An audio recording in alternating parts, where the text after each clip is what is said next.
Peut-être votre banquier vous a-t-il déjà conseillé des fonds verts, dont les gérants intègrent, en plus de la rentabilité financière, des critères environnementaux. En théorie, il s'agit de mettre la finance au service de la planète. En orientant le capital vers les entreprises les plus vertueuses, on récompense celles qui vont dans le sens de la transition énergétique. On investit donc dans des entreprises vertes, plus propres, et on prive au contraire de financement les entreprises brunes, qui sont les plus sales. Dans un article récent, 2 professeurs de finance portent sur cette démarche un regard critique, avec des conclusions surprenantes et même provocatrices. Samuel Hartzmark et Kelly Chouet ont disséqué les émissions de 3000 entreprises sur une période de 18 ans. Et contre toute attente, ils ont conclu que l'investissement vert est contre-productif en termes d'impact environnemental. L'observation essentielle de leur étude, c'est que les entreprises brunes émettent beaucoup plus de gaz à effet de serre que les vertes. Et c'est surtout une question de secteur. À chiffre d'affaires égal, si vous êtes dans les matériaux de construction, vous générerez 1000 fois plus de CO2 que si vous êtes dans l'assurance.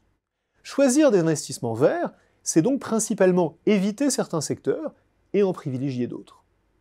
Le problème, c'est qu'il n'est pas évident du tout que cela change les comportements dans le sens qu'on espère. Un assureur qui reçoit plus de capital n'inventera pas des technologies nouvelles pour émettre moins de CO2. Même si tous les assureurs bénéficient de capitaux moins chers, le secteur de l'assurance ne va pas croître plus vite au détriment des autres secteurs. Et pendant ce temps, on aura toujours besoin de matériaux de construction. Mais si on prive un cimentier d'argent bon marché, il ne va pas polluer moins. C'est même le contraire, observent les auteurs. En fermant le robinet qui lui fournissait des capitaux, on l'incite en fait à s'en tenir à ces méthodes de production existantes et polluantes. Ce à quoi il va renoncer, ce sont justement les investissements dans les nouvelles technologies vertes, susceptibles de réduire les émissions, parce que ce sont les investissements les plus risqués et les plus long terme. Quand le capital devient plus cher, on devient plus court-termiste. Et donc, quand on punit les entreprises brunes en leur enlevant des capitaux, on les rend plus brunes. Bien sûr, les fonds verts ne se contentent pas de choisir des secteurs. Ils favorisent aussi les entreprises qui sont dans une dynamique d'amélioration, celles qui réduisent leurs émissions. Mais les auteurs de l'étude notent que la plupart des fonds se concentrent sur les réductions d'émissions en pourcentage. C'est logique, les fonds préfèrent une société qui réduit ses émissions de 30% à une autre qui réduit les siennes de 5%. Là aussi, le problème, c'est la différence de point de départ entre les secteurs. Les auteurs citent une entreprise d'aviation, Martin Marietta, et une compagnie d'assurance, Travelers. Si la première, Martin Marietta, réduisait ses émissions de 0,1%, cela ferait autant de CO2 évité que si Travelers, la compagnie d'assurance, réduisait les siennes à 0.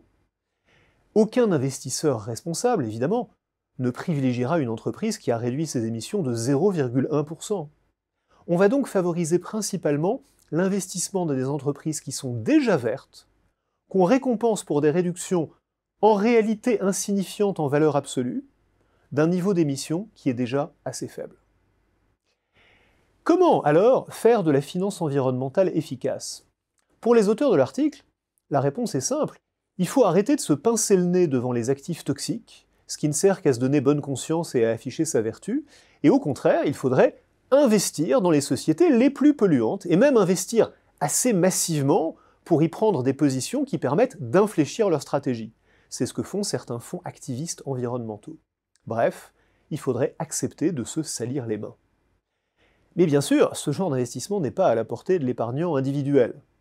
Que peut faire celui-ci pour vérifier que son épargne est investie conformément à ses préférences et à ses valeurs?